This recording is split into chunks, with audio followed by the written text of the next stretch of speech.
সেগুলো আমরা দেখেছি। স্যালাইডে কিভাবে আমরা ইফেক্ট দেওয়া যায়, অর্থাৎ অ্যানিমেশন কিভাবে যুক্ত করা যায় সেটা দেখেছিলাম। হ্যাঁ, দেখেছি। তারপরে আমাদের এখানে কয়টা স্যালাইড আছে? 4টা স্যালাইড আছে। আমাদের স্যালাইডের নাম্বারিং এই যে বাম পাশে প্রত্যেকটা স্যালাইডে একটা নাম্বার আছে। এই নাম্বারগুলো কিভাবে দেওয়া হয় তাও আমরা দেখেছি। নাম্বার কি আমাদের দেওয়া লাগে? না। অটোমেটিক যতটা স্যালাইড যুক্ত হবে তত সংখ্যা এখানে বসবে। ঠিক আছে? তারপরে স্যালাইডে কিছু মানে তৈরি করা নিজের আমরা টুলসের ভিতরে অসংখ্য টুলস আছে। ওই টুলস দিয়ে আমরা যা কিছু তা তৈরি করতে হলে কি করতে হবে? আমাদের প্রথমে ইনসার্টে দেওয়া হবে। ইনসার্টে গেলে অসংখ্য শেপ আছে এখানে। এই যে কোথায় আছে শেপ? এই যে শেপ আছে।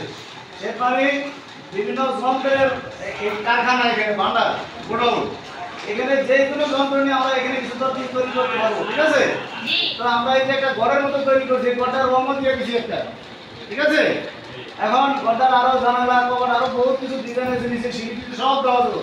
যন্ত্রপাতি কই মানে ইট বা রড সিমেন্ট যা আছে সব এখানে। এই যে এগুলো থেকে নেওয়া লাগে। কথা বলছো?